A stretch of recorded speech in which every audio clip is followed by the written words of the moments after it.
Hey, hey, hey. Welcome back to the I Don't Know But podcast. My name is Imani. I am your host today.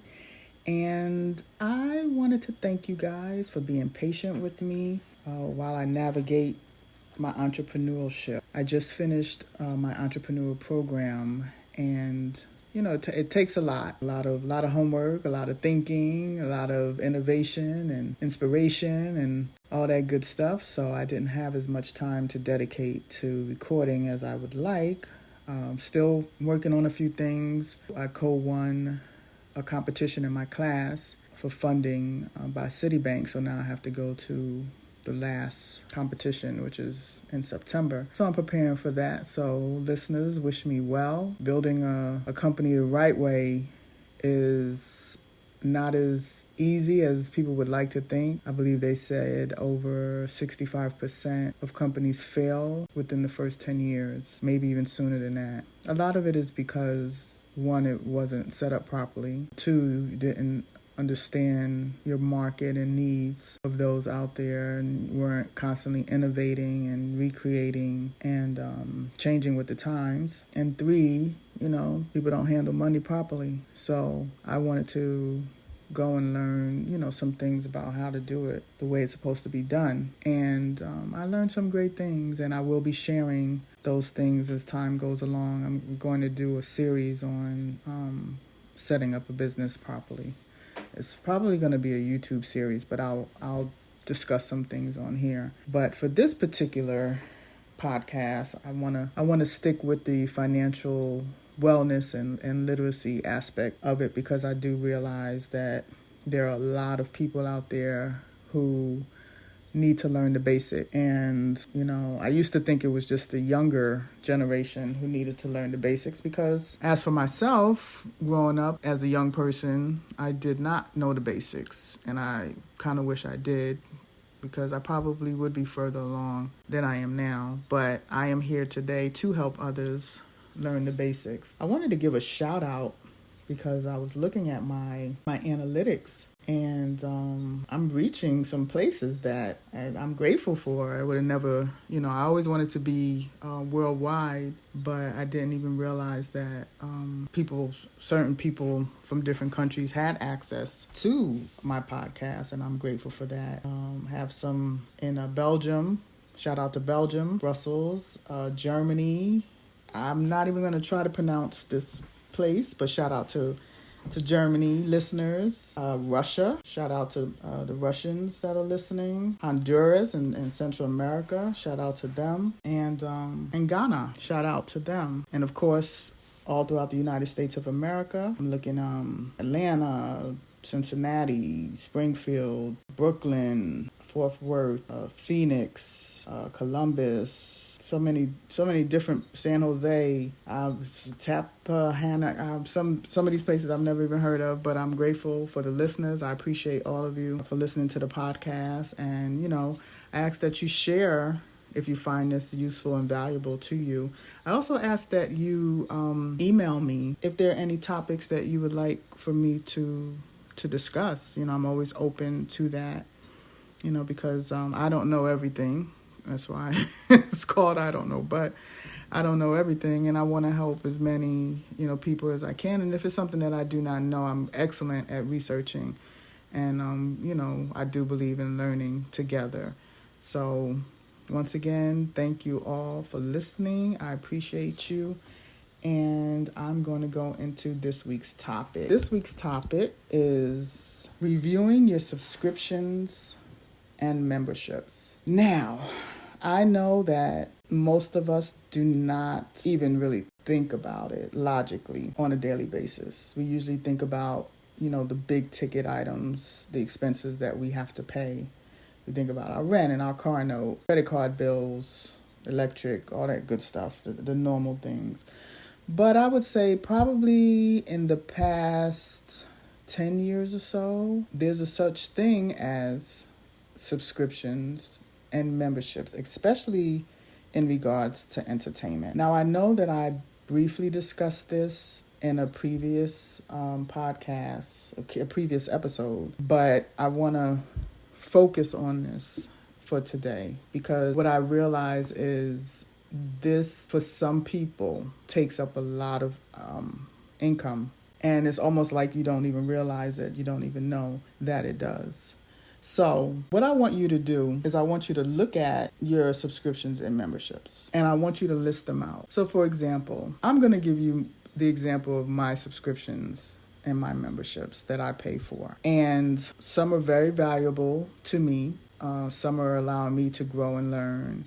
But some are really there just because it was a set and forget. Like I literally got the subscription, I don't really use it, and because I've been, I guess, too lazy to turn it off, it's just sitting there. So let's talk about entertainment. I have Netflix, I have Hulu, which Hulu is paid for by T-Mobile. So we'll scratch that. We will take that off. So I have Netflix, I have Amazon Prime, which to me, for my needs, Amazon Prime is valuable because not only can I watch and access entertainment, I can also make purchases, receive them using the Prime in a day or less than a day sometimes, and I don't have to pay for shipping. It's all, included in my membership. So I feel like that's valuable. I have NFL, NFL Plus. Okay, so let me explain why I have that. I live out of network, out of the area for the team that I follow, which is the Philadelphia Eagles. And unfortunately, local television does not show them unless they're playing the Giants or maybe even the Bills or, one of those teams. So in order for me to access the game, and I would say, yes, I can access it online, jailbroken, Fire Stick, all that good stuff. But sometimes those are not reliable. And because I am a fanatic, I have to see my games. The NFL Plus app allows me to see those, or at least at minimum, hear them. So that's how I justify that. Now, there might be memberships and subscriptions that you justify, and it's fine because it's a need, and that's okay because, like I said, there has to be a balance. You have to be happy. So that's what makes me happy. But anyway, so I have that subscription, and I believe the other entertainment subscriptions are paid for by my son. Now, as far as memberships, I am a part of a business community where I have a membership for that. And I took my own advice and I closed my gym membership that I had been paying for over 2 years that I was not utilizing. I was actually going to another gym, and I have, my exercise class, and I walk. So there was no reason for me to hold on to the gym membership. So I closed that, and that saved, a little over $20, $25 a month with that. But you get the point.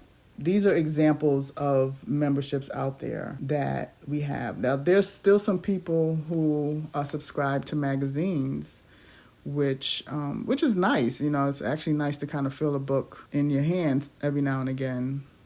But if it's not necessarily something that you need, or if you can access the information online, it might be beneficial to cut that subscription. So what I want you to do is I want you to list all of your subscriptions and memberships out and really decide whether or not you're using them. Evaluate your usage and be honest to yourself. Are you watching your Netflix program seasonally? So like, for instance, you may be watching Bridgerton. Bridgerton comes out once every couple of years. And I think there's only 8 episodes. And so if that's the only thing that you're really watching on Netflix, I am 100% sure there's another avenue, probably a free avenue that you can access that show on. And you can save it keeps going up. I promise you. Every time I turn around, Netflix is going up. So $24.99 or $25.99 a month for 2 years. That's a nice little amount of money to pay for one series. But be honest with yourself. How often are you using the services? Are you only streaming one show a month? It might not be worth it. It may be worth, like I said, finding free options out there. Believe me, they are out there. I need you to decide what stays. Keep only the offers that provide true value for you. So, of course, if you're a part of groups that are helping you to create income and they're actually offering value for you, I would say, hold on to that. But if you're a part of a group where you're paying and you honestly don't even check in on that group, and you haven't checked in on that group in a while, that might be something you may want to cancel. Subscriptions and memberships can and will drain your wallet without you ever noticing it. Sit down today and write out every subscription and membership you have and add it up. In this society, I'm more than 100% positive that you're spending over $100 a month on subscriptions and memberships, if not more, because the whole cut the cord movement tricked us a little bit. When I say cut the cord movement, for those who don't know, back in the day, depending on your age group and age range of you listening, we had cable. We had cable television. And some people still have cable television, and they have it for local TV and, But we had like your Cinemax and your Stars and your HBO and, the different cable networks that charged us to watch, their programs. And easily a cable bill back in the day could get up to $200, for some people $300 a month. And so probably around 2010, I would say, there was this whole cut the cord movement, meaning I am no longer going to be paying for cable. I'm going to watch my local TV either through a Fire Stick or antenna, and then I'm just going to pay for, networks like Netflix, Disney Plus. I forgot I had Disney Plus too. That's for my kids are not kids, but they love Disney. So, and I do too, actually. There's some really great programs on there. It was like, I'm just going to pay for certain things that provide the shows or entertainment that I need. I don't want to pay $200 plus anymore for a cable bill. And then here we are 10 years later, 10 to 15 years later, and we're paying $200 plus for all these different subscriptions and memberships that we have. So it was like, what was really the use of cutting the cord when the price amount that we're paying is exactly the same, if not more, than it was when we had cable.